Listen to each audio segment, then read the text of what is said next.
Sebastian stood quietly in the middle of a crowded old storage yard, resting his hand on a Porsche 356 buried under decades of dust and rust that everyone called worthless scrap. In front of dozens of guests, the young CEO Charlotte laughed loudly, declaring the car was worth nothing more than its weight in metal. No one knew that this single father had spent years secretly restoring it piece by piece, down to the very last bolt. When he calmly turned the key, the sound that suddenly rose from the engine froze the entire courtyard into complete silence. Stay until the end to discover the hidden secret behind that Porsche and how it changed both their lives forever. The morning sun poured over a sprawling classic car exposition on the outskirts of a coastal California town, where rows of gleaming vehicles stretched across manicured lawns and tents fluttered in the salt breeze. Photographers adjusted their lenses, reporters murmured into microphones, and a small army of assistants moved briskly between display stands, preparing for the announcement that had drawn so many people that morning. At the center of it all stood a converted warehouse, its wide doors thrown open to reveal a collection of old vehicles the organizing company intended to auction off as part of a routine liquidation. Charlotte, the young and formidable chief executive behind the venture, walked through the space with practiced confidence, her heels clicking against the concrete floor as she surveyed what her team had assembled. She paused near a cluster of microphones, straightened the cuff of her tailored blazer, and addressed the gathered crowd with the easy authority of someone accustomed to commanding a room. Most of what remained in this particular warehouse, she explained, held no real value beyond the metal it was made of, and the company intended to sell the entire lot for scrap. A ripple of laughter moved through the audience as several attendees nodded in agreement, glancing toward the rusted frames and dust-covered shells scattered along the back wall. Near the far corner, half hidden behind a stack of broken crates, sat a Porsche 356 that time had clearly forgotten. Its paint had faded to a dull, patchy gray, its chrome trim pitted with corrosion, and its once elegant curves sagged beneath years of neglect. Nobody in the crowd paid it any particular attention until a quiet, weathered man stepped forward and asked if he might purchase that single vehicle apart from the rest. Charlotte turned, mildly amused by the request, and studied him for a moment before letting out a short laugh of her own. Several of the classic car specialists standing nearby chuckled along with her, exchanging knowing glances as they examined the wreck from a distance. One expert remarked that the frame beneath the body had almost certainly warped beyond repair, while another added that the engine compartment looked as though it had not turned over in decades. A third suggested that the interior had rotted through entirely, leaving nothing salvageable inside the cabin at all. Their remarks blended into a chorus of doubt, each voice reinforcing the notion that the vehicle in the corner was little more than a shell of forgotten metal, unworthy of anyone's time or money. Sebastian listened without protest, his expression calm and unreadable as the laughter rose around him. He did not argue, did not attempt to convince anyone of what he saw in that broken frame, and did not raise his voice above the murmur of the crowd. Instead, he simply looked toward Charlotte and spoke in a low, steady tone that carried more weight than any argument could have. All he wanted, he said, was the key. The simplicity of his request seemed to catch Charlotte off guard, though she recovered quickly, masking her curiosity behind a practiced smile. She glanced at her assistant, who shrugged and flipped through a clipboard of inventory notes, confirming that the vehicle did indeed come with an old key still lodged somewhere in its glove box. Charlotte studied Sebastian a moment longer, taking in his weathered hands, his simple work jacket, and the quiet certainty in his eyes that seemed entirely out of place among the skepticism surrounding him. Something about his composure unsettled her, though she could not yet explain why. The crowd began to disperse toward other exhibits, their attention already drifting toward newer, shinier attractions, but Sebastian remained rooted where he stood. He walked slowly toward the ruined Porsche, brushed a layer of dust from its hood with the back of his hand, and rested his palm gently against the cracked leather of the steering wheel. In that single quiet gesture, something passed across his face no one else in the yard could fully understand, a mixture of memory, determination, and something that resembled a promise long deferred. Sebastian was 41 years old, a man whose hands carried the permanent marks of decades spent among engines, gaskets, and worn tools. He had been a single father for several years now, ever since illness had taken his wife far too soon, leaving behind a grief he rarely spoke of and a quiet resolve to keep moving forward. His daughter currently lived with her grandparents in a nearby town, an arrangement born less of distance than of Sebastian's determination to steady his life before bringing her fully back into it. so she appeared in his world mostly through brief phone calls and a single photograph he kept tucked in his wallet. Long before anyone at the exposition ever noticed him, Sebastian had been one of the most respected restoration specialists in the classic automotive world, a craftsman whose reputation had once opened doors at some of the most prestigious workshops in the country. But after his wife passed, he walked away from that world entirely, turning down offers and contracts that once would have thrilled him, choosing instead to raise his daughter and operate a small, unassuming garage on the edge of town. He lived simply, avoided public attention, kept no presence on any platform where strangers might recognize his name, and declined every request for an interview that occasionally found its way to his door. His days were measured in quiet routines, in the scent of motor oil and the low hum of tools against metal, and in the private satisfaction of restoring what others had already given up on. Charlotte, by contrast, moved through a world defined by boardrooms, quarterly projections, and the constant hum of ambition. At 36, she had already built a formidable reputation as the head of an investment firm specializing in classic and collectible vehicles, a position she had earned through relentless discipline and an almost surgical understanding of markets. She trusted numbers above sentiment, data above intuition, and had built her entire career on the belief that value could always be measured, quantified, and predicted with enough careful analysis. Where others saw an old car and felt nostalgia, Charlotte saw an asset, a line item, a transaction waiting to be finalized. She had never allowed herself much room for romance, her attention consumed instead by acquisitions, negotiations, and the steady climb toward greater influence within her company. To Charlotte, a vehicle was never a memory. It was property, plain and simple, something to be appraised, sold, or discarded according to whatever the spreadsheet dictated. She had grown comfortable with that philosophy, had built her identity around it, and rarely paused to question whether something essential might be missing from a life measured so precisely in numbers and outcomes. Yet as she watched Sebastian walk away from the warehouse that afternoon, the old Porsche's key clutched loosely in his weathered hand, something about his quiet certainty lingered in her thoughts longer than she expected. She could not name it, and she certainly would not have admitted it to anyone on her team. But for the first time in longer than she could remember, a piece of scrap metal had managed to hold her attention well past the moment it should have stopped mattering to her at all. That evening, back in the sleek quiet of her office overlooking the city, Charlotte found herself pausing over paperwork that would ordinarily have taken her only minutes to finish. Her mind kept drifting back to the weathered stillness in Sebastian's face, so unlike the posturing confidence she encountered daily among investors and rivals alike. She poured herself a glass of water she did not drink, stared out at the darkening skyline for longer than she intended, and eventually admitted, if only to herself, that curiosity had quietly taken root somewhere she had not expected it to grow. By the following week, Charlotte's curiosity had not faded, and against her own better instincts, she found herself reaching out to Sebastian directly rather than leaving the matter to her assistants. She proposed selling him the Porsche for a purely symbolic price, a gesture that struck her legal team as unusual but hardly worth objecting to given how little the vehicle had ever been worth on paper.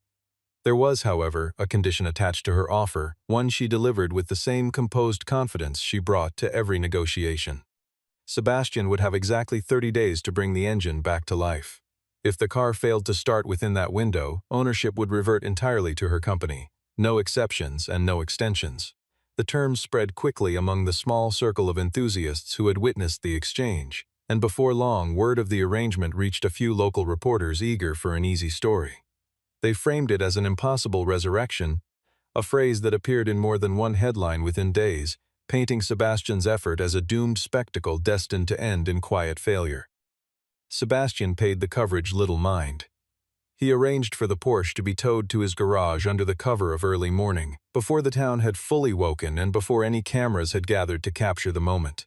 There was no announcement, no grand unveiling, no attempt to draw attention to what he was about to undertake. He simply backed his truck into the narrow driveway, lowered the frame onto a set of worn dollies, and rolled the broken vehicle into the dim, familiar quiet of his workshop.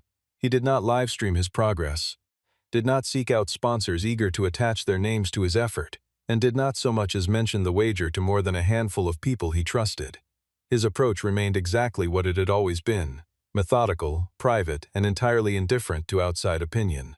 Charlotte, however, found herself unable to simply walk away from the matter once the paperwork was signed. She quietly arranged for someone within her circle to keep a discreet watch on the garage, ostensibly to protect her company's interests in the unlikely event the restoration succeeded, though she privately admitted to herself that her motives ran deeper than mere business caution. She wanted to understand what exactly this quiet, unassuming man believed he was proving, and to whom. Was it pride driving him forward, some need to silence the laughter that had followed him out of the exposition hall, or was there something else entirely beneath his calm exterior, something rooted further back than a single humiliating afternoon among strangers? The question followed her through her days, surfacing unexpectedly during meetings and late evening reviews, until she could no longer convince herself it was simple professional interest keeping Sebastian in her thoughts. She caught herself, more than once, glancing at the small photograph her assistant had taken of the garage from a distance, studying the closed doors as though they might somehow answer the question she had not yet found the courage to ask directly. It was an uncharacteristic distraction for a woman who prided herself on discipline, and it unsettled her precisely because she could not simply reason her way past it. Piece by piece, through conversations with old colleagues and fragments Charlotte gathered from her own quiet research, a fuller picture of Sebastian's history began to emerge. He had once stood among the finest restoration engineers in the country, a craftsman whose work had drawn interest from several major manufacturers eager to bring his talent under their own banners. Offers had come from workshops on both coasts, prestigious positions that promised recognition, resources, and a level of acclaim few in his field ever achieved. Sebastian had turned every single one of them down. The reason, as Charlotte eventually learned, had nothing to do with a lack of ambition and everything to do with loss. When his wife's illness had taken a sudden and devastating turn years earlier, Sebastian had walked away from every professional opportunity without hesitation, choosing instead to remain close to home, to raise their daughter, and to hold together whatever pieces of ordinary life still remained to him. He never spoke of that period with bitterness, at least not to anyone who asked, but those who had known him longest understood that something in him had quietly closed off the moment he stepped away from his career at its peak. The Porsche, it turned out, was not simply an old vehicle that had caught his interest by chance. It bore an unmistakable resemblance to a car his wife had once admired years earlier, long before illness entered their lives, a car she had spoken of wistfully on evenings, when their future still felt boundless and unwritten. She had never owned one, never even come close, but she had kept a faded photograph of a similar model tucked inside an old journal, a small private dream she carried quietly for years. Restoring the wrecked Porsche was never truly about proving anything to Charlotte, to the reporters, or to the skeptics who had laughed at the exposition. It was about honoring a promise Sebastian had never gotten the chance to fulfill while his wife was still alive to see it. Charlotte, upon learning even fragments of this story, felt something shift within her that she struggled to name. She had approached the entire arrangement as a curiosity, a minor diversion from her usual concerns, confident that whatever drove Sebastian would eventually reveal itself as some familiar mixture of pride or stubbornness. Instead, she found herself confronting a depth of quiet devotion she had rarely encountered in her professional life, one that did not fit neatly into any of the categories she typically used to measure people. For the first time in longer than she cared to admit, Charlotte began to wonder whether her carefully constructed view of value, built entirely around numbers and projections, had been missing something essential all along. The reality inside Sebastian's garage was far less romantic than any headline suggested. The frame beneath the Porsche's battered shell had warped over decades of neglect, twisting subtly in ways that made even basic alignment a painstaking challenge. The engine, once he finally pulled it free of its housing, revealed a graveyard of missing components, parts that had either corroded beyond recognition or vanished entirely sometime over the vehicle's long and forgotten history. The transmission fared no better, its internal gearing seized solid, its housing cracked along one edge from what looked like an old, poorly repaired impact. Sourcing replacement parts proved nearly impossible, since manufacturers had stopped producing components for this particular model generations ago, leaving Sebastian to rely on his own hands rather than any catalog or supplier. Night after night, he stood at his workbench recreating gears from raw stock, carefully machining each tooth to match specifications he had memorized decades earlier during his years as a young apprentice. There was no shortcut available to him, no miracle waiting to simplify the labor ahead. Only steady, exacting skill applied one small task at a time, hour after hour, long after the rest of the town had gone dark and quiet. Charlotte began visiting the garage more frequently than she had originally intended, telling herself each time that she was simply monitoring her company's interest in the outcome.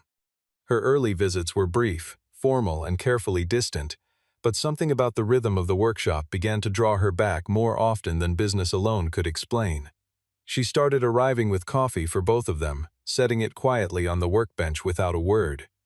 She offered to track down old service records and parts catalogs through contacts she still maintained from her years in the industry, spending evenings combing through archives she would never have bothered with before.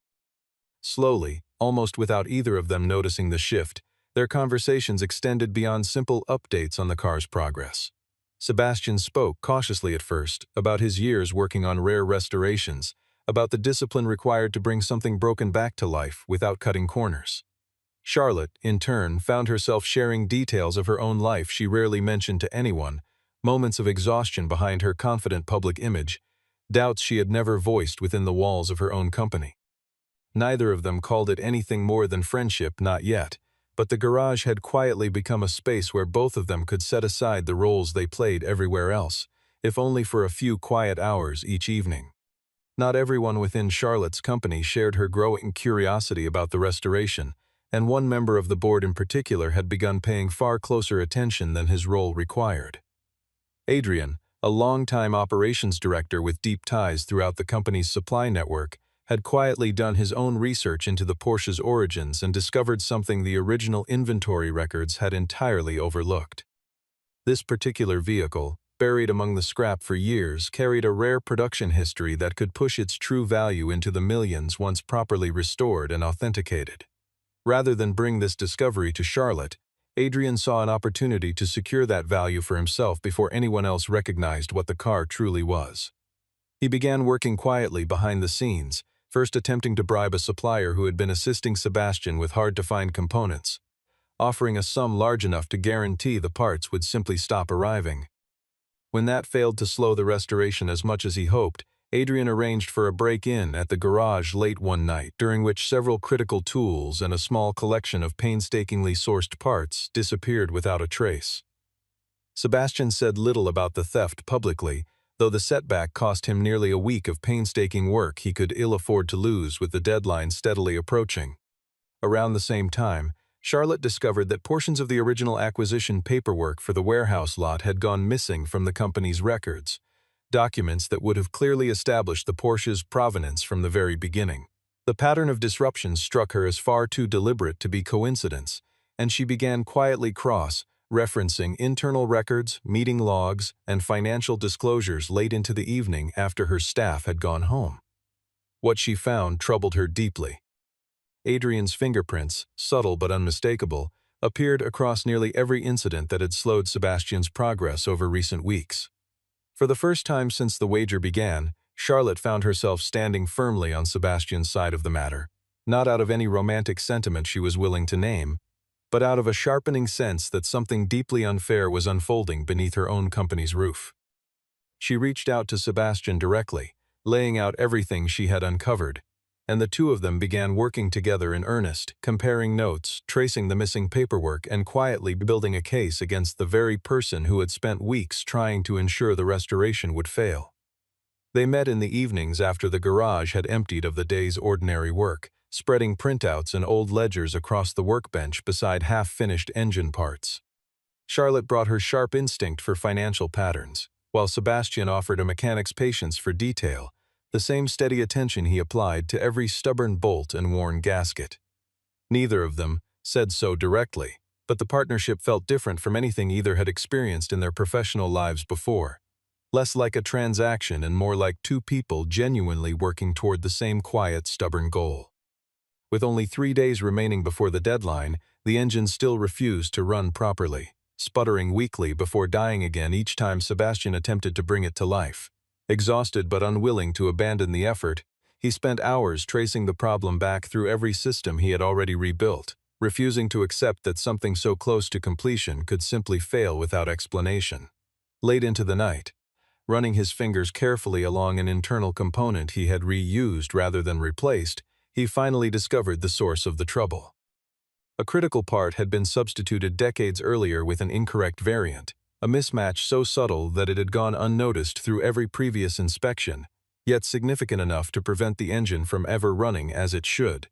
The realization left Sebastian with an impossible choice given how little time remained.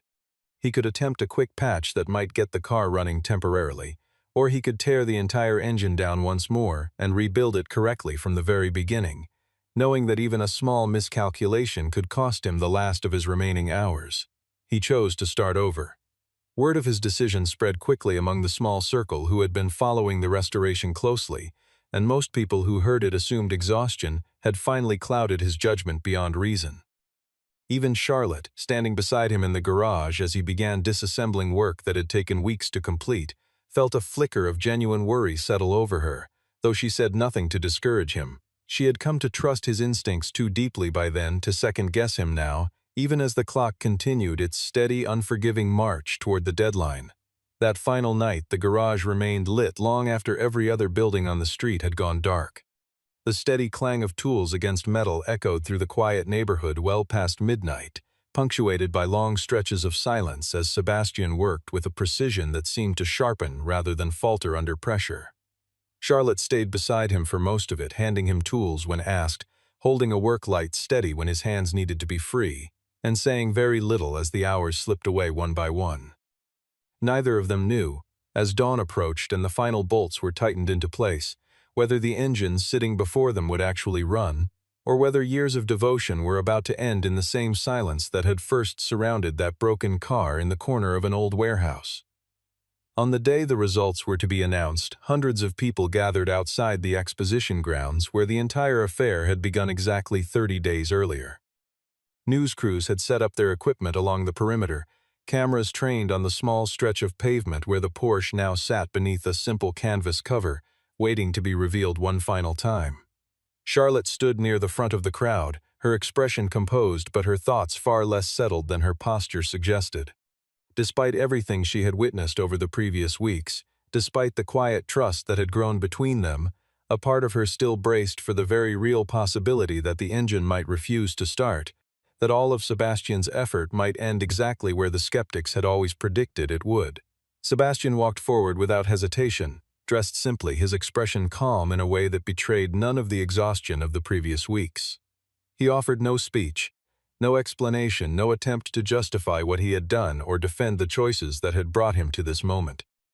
He simply pulled back the cover, revealing a Porsche transformed, its body restored to a deep, lustrous finish, its chrome gleaming under the morning sun.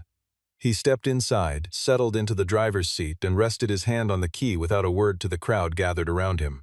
He turned it. For a long moment, nothing happened at all, and the silence stretched thin enough that several people in the crowd exchanged uncertain glances, wondering if the moment had already slipped past them unnoticed.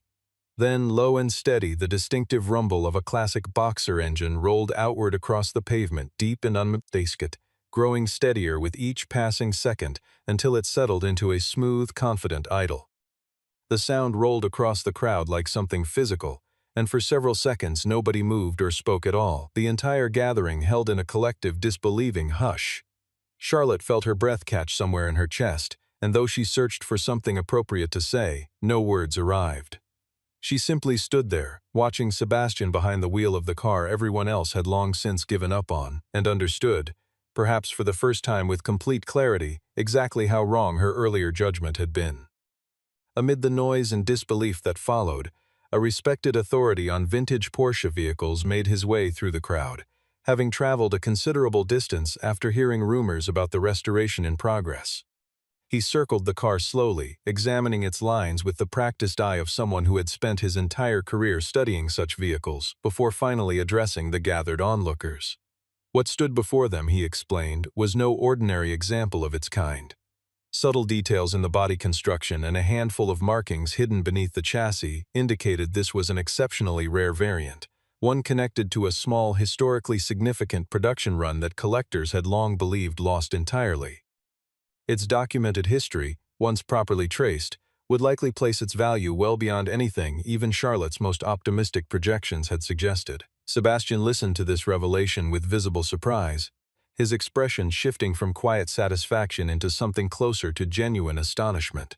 He had known nothing of the car's rare lineage when he first requested the key, had been driven by memory and devotion rather than any hope of financial gain, and the news did little to change what the restoration had meant to him personally. Charlotte, standing nearby, felt the full weight of her earlier certainty crumble away completely. She had misjudged this man from the very first moment she laughed at his request, had assumed his motives fit neatly into categories she understood, and had been entirely wrong on every count that mattered. Word of the car's newly confirmed value spread quickly through the crowd, and within the hour, members of the board, Adrian foremost among them, began pushing aggressively for the company to reclaim ownership of the vehicle under whatever technicality their legal team could locate. They argued that the original wager had never anticipated a discovery of this magnitude, that the terms should be revisited now that the stakes had changed so dramatically. Sebastian remained unmoved by their pressure, calmly reminding them that an agreement was an agreement regardless of what the outcome eventually revealed. He had honored every condition placed before him, and he intended to hold the company to the very same standard, whatever consequences that might bring for those who now regretted the terms they themselves had written. Charlotte stood quietly beside him as the argument unfolded, watching the same board members who had once mocked the idea of restoration now scrambling to reclaim what they had so casually dismissed. There was something almost fitting in their sudden reversal, a mirror of the very arrogance that had started this entire chain of events weeks earlier in that dusty warehouse. She said nothing to defend their position, and her silence, more than any statement she might have made, told the room exactly where she now stood. In the days that followed, Charlotte made a decision that surprised almost everyone within her organization. Rather than allow the matter to be quietly buried beneath legal maneuvering, she called a press gathering of her own, standing before the same reporters who had once mocked Sebastian's effort alongside her, and offered a public apology for the way the entire situation had first unfolded. She laid out, without omission, the full extent of what she and Sebastian had uncovered together, detailing the theft, the sabotage, and the missing documentation that had nearly cost him everything he had worked so hard to rebuild. Adrian, along with two others who had assisted him throughout the scheme, was removed from the company entirely within the week, their roles terminated amid a swift internal review that left little room for appeal. Charlotte formally relinquished any claim her company might have held over the Porsche, transferring full ownership back to Sebastian without condition or delay. She went further still, offering to invest directly in his small garage, proposing resources that could expand his workshop considerably and finally bring wider recognition to the kind of careful, painstaking work he had quietly practiced for years. Sebastian appreciated the gesture, though he made it clear from the outset that he had no interest in becoming an employee within her company's structure, no matter how generous the offer or how sincerely it was intended.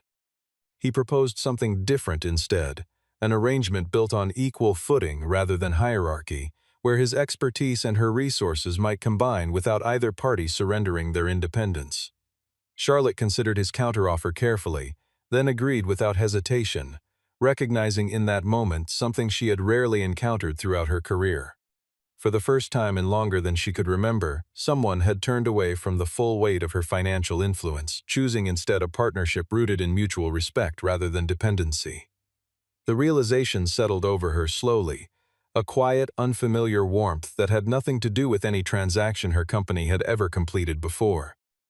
Later that week, she signed the revised partnership documents at the very workbench where the Porsche had once sat in pieces, the paperwork feeling almost secondary beside the simple satisfaction of watching Sebastian nod his approval over the terms. Outside, the afternoon light slanted through the open garage door, catching the polished curve of the restored car parked nearby, a quiet reminder of everything that had been rebuilt in the process, not only metal and machinery, but trust itself. Several months passed, and Sebastian's small garage gradually transformed into one of the most respected restoration workshops on the coast, drawing collectors and enthusiasts from far beyond the quiet town where it had always quietly operated. Charlotte visited often now, though her presence there no longer carried the weight of her corporate title. She came simply as a friend, someone who had grown to appreciate the unhurried rhythm of the workshop and the steady company of the man who ran it. Their conversations had softened over time, shedding the careful distance that once defined every exchange between them, replaced instead by an easy familiarity neither of them had anticipated when their story first began among the mockery of a crowded exposition. One evening, as the sun began its slow descent toward the ocean, Sebastian suggested they take the Porsche out along the coastal road that wound above the water, the same stretch of highway where the light turned everything gold in the final hour before dusk. Charlotte agreed without hesitation, settling into the passenger seat as the engine settled into its familiar, steady rhythm beneath them. They drove in comfortable silence for a while, the wind moving gently through the open windows, the ocean stretching out endlessly beside the winding road. There was no grand declaration between them that evening, no dramatic gesture meant to mark the moment as something momentous. Only quiet conversation, unhurried and honest, the kind that had slowly become familiar to them both over the preceding months. Sebastian glanced over at her as the road curved gently along the cliffside, and spoke without any particular emphasis, as though the thought had simply surfaced naturally in the stillness between them. Some things, he said, that once seemed beyond saving only needed the right person to come along before they could live again. Charlotte considered his words for a moment, watching the light shift across the water beyond the windshield, before answering with a small, genuine smile. Perhaps people were not so different, she said quietly. The Porsche continued along the coastal road as the light faded slowly into evening, carrying them both toward whatever came next, unhurried and unafraid, the past finally settled and the future at last entirely their own to shape together. What began as a moment of public ridicule became something far greater than anyone standing in that old warehouse could have imagined. A single father, quietly rebuilding a broken car out of memory and devotion, ended up rebuilding far more than an engine. He rebuilt trust, exposed a hidden betrayal, and reminded a powerful woman that true worth is rarely visible at first glance. Charlotte learned that the most valuable things in life are rarely the ones that show up in a spreadsheet, and Sebastian discovered that honoring the past does not mean staying trapped inside it. If this story of quiet strength, hidden expertise, and unexpected connection moved you, consider sharing it with someone who might need a reminder that some things and some people are always worth restoring.